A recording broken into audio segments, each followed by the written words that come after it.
La disparition du sous-marin Surcouf et de ses 130 marins par Georges Kevorkian, administrateur de l'association Aux Marins, pilote de la commission recherche historique.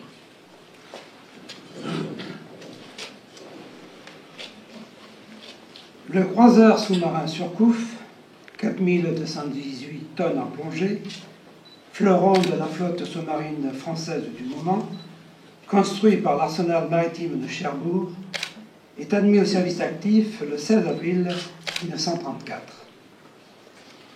En 1940, pour éviter d'être capturé par les Allemands, il quitte Brest et rallie Plymouth en Angleterre, où il est saisi par les Britanniques, à l'instar d'autres bâtiments français stationnés dans les ports anglais. Il s'agissait de l'opération Catapulte. Cette prise mouvementée, en juillet 1940, est marquée par 4 morts, dont l'ingénieur mécanicien du bâtiment, Yves Daniel, et 3 marins britanniques. Il sert alors, le Surcouf, au sein des forces navales françaises libres et participe notamment au ralliement de Saint-Pierre-et-Miquelon à la France libre en décembre 1941. Début février 1942, après son appareillage des Bermudes pour rejoindre les forces navales françaises libres de l'océan Pacifique, en passant par le canal de Panama, le Surcouf, commandé par le capitaine de frégate Blaison, disparaît dans la nuit du 18 au 19 février 1942 dans le golfe du Mexique, à 75 milles dans le nord-est de Colombe. Selon une commission d'enquête américaine, le Surcouf aurait été abordé et coulé accidentellement par le cargo américain Thompson Lake.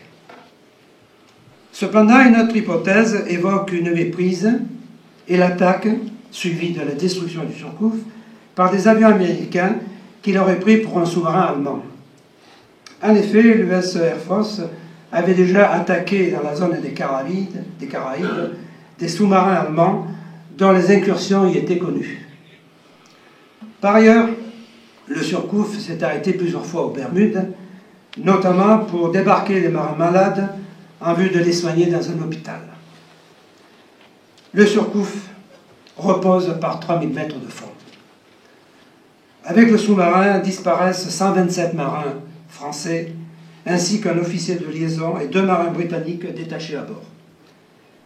Les 127 marins français disparus sont morts pour la France, tout comme Marcel Dantec, marin débarqué une semaine plus tôt aux Bermudes et mort à l'hôpital le 3 mars 1942. La marraine du Surcouf était Lady Mary Moncrief, une personnalité anglaise proche de la royauté. En 1946, elle écrivit pour la première fois aux familles des disparus. Cette correspondance dura près de 20 ans. 2 bâtiments ont porté le nom du commandant Blaison.